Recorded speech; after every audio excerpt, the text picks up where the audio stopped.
Oh, this is superb. Fuck. Yo, and welcome to the devlog for Fly Dangerous Alpha 4.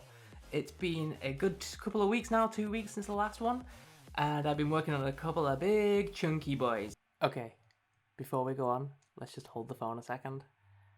I need to explain this. I went to the climbing gym, I climbed quite high up, and then I fell, and I landed on my face. There you go. I'm an idiot. You can stop looking at it now. We'll get through this together. 3 guesses what the big standout feature this week is. If you guessed more fucking UI elements, you were right. Okay, so obviously the big standout feature this week is VR. That has been like the primary focus of this update and has been one of the things that I've been wanting to get in right since the beginning of the project, to be honest with you. But when I added that at the beginning of last week, the performance was atrocious, and I figured that if I was to actually get any reasonable feedback from this release, I'm going to have to eat my vegetables and make some sensible graphics options. So you'll notice now that there is a custom cursor. That's necessary because the cursor isn't visible in VR. The cursor is visible here on top of the other cursor because it's in the editor, but don't worry about that, it's not in the game. This allows you to use the full UI as long as you're comfortable using a mouse in VR. Now, some of these only apply to the 2D version, such as the field of view and the display resolution. They won't have any effect at all on the VR version. The render scale is what you want to tweak if you want to tweak the resolution in VR. This works pretty much the same as Steam VR super sampling. So if you are having GPU performance problems, the easiest thing you can do is just drop that down to like 60%. If you've got a ridiculously beefy computer, you can bump that up. Same with multi-sample anti-aliasing. Apparently, for the last couple of builds, well, all of the builds, that has been hard-coded to 8 times, so sorry about that. Hopefully, everyone will get a decent performance boost by being able to turn that off. Also, every build has had screen space ambient occlusion. Now, in VR in particular, that is brutal, so it's worth turning off if you're looking to get some GPU performance gains. Everything below here is for, like, at the moment, more kind of placeholdery tweaky. You can do what you want if you really want to, but probably don't touch it.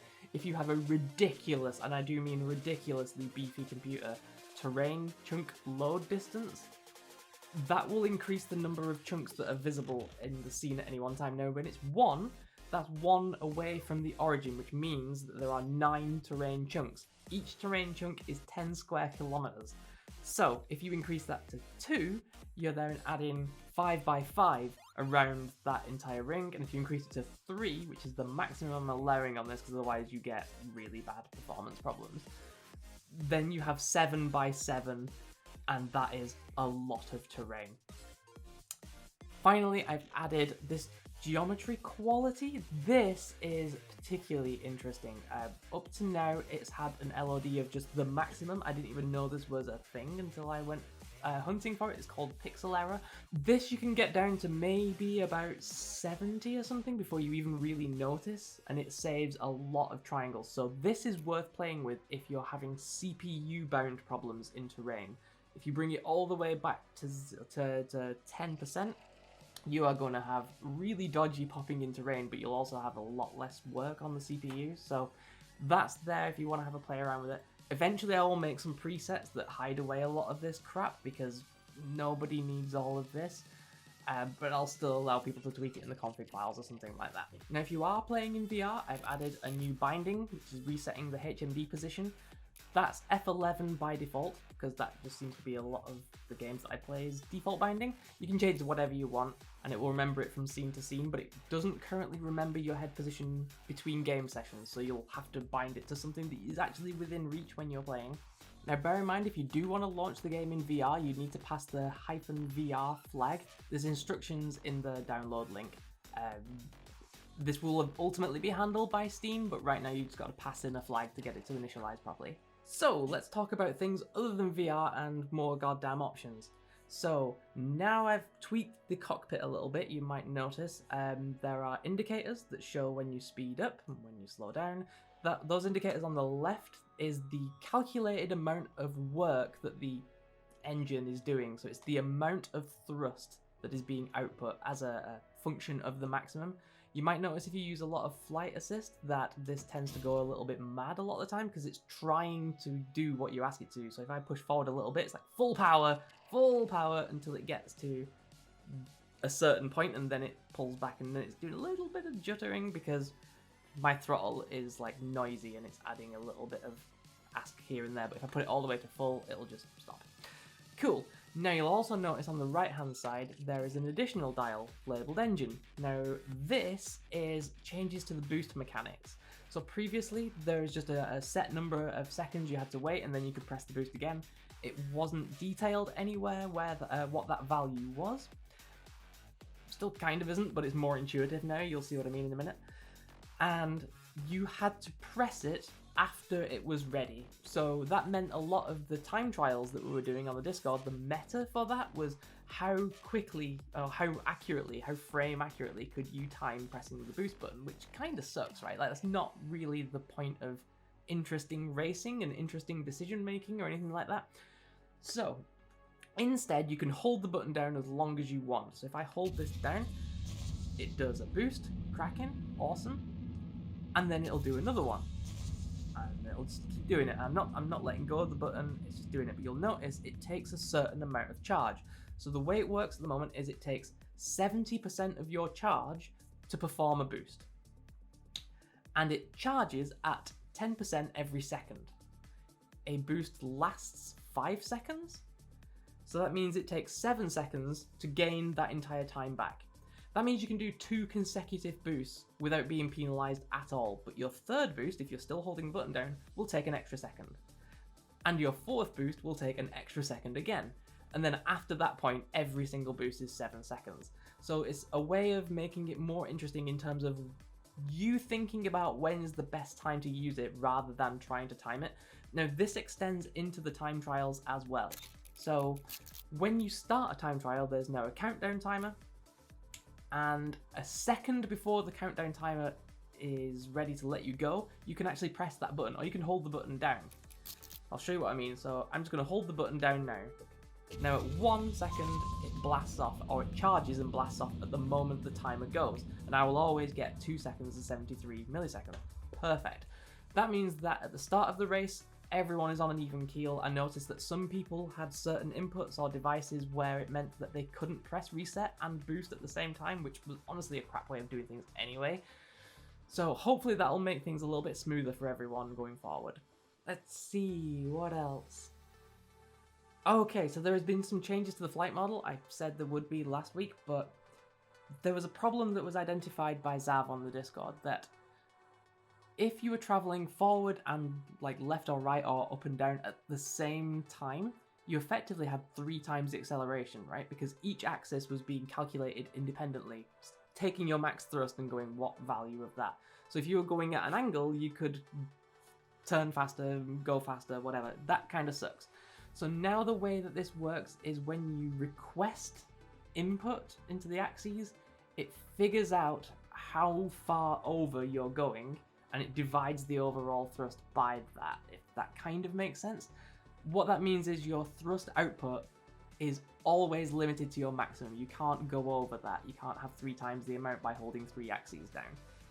This does mean, though, that when you're going forward, if your throttle is fully forward, and you try and use your laterals or your verticals, they're going to be less powerful because it's now shared between everything. This is particularly important under boost. Now, when I boost here, let me get rid of this. When I boost here, I go to 932 pretty damn quickly. Let's just leave it to go for a second. What I'm going to do is I'm going to try and turn the ship round, and I'm going to boost again. Now, pretty quickly I'm back at 932. That gives you an idea of how quickly you can change your vector under boost. If, however, I turn the ship round again and I hold the throttle back, now changing vector takes a lot longer because there is a little bit of leeway. If you pull the throttle all the way back, you can pull back from your forward vector up to 40%.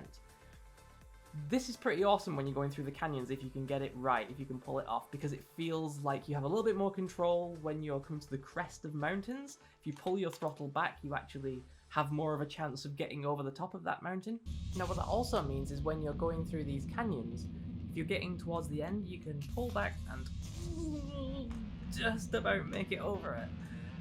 I kind of like that. I find that quite exhilarating.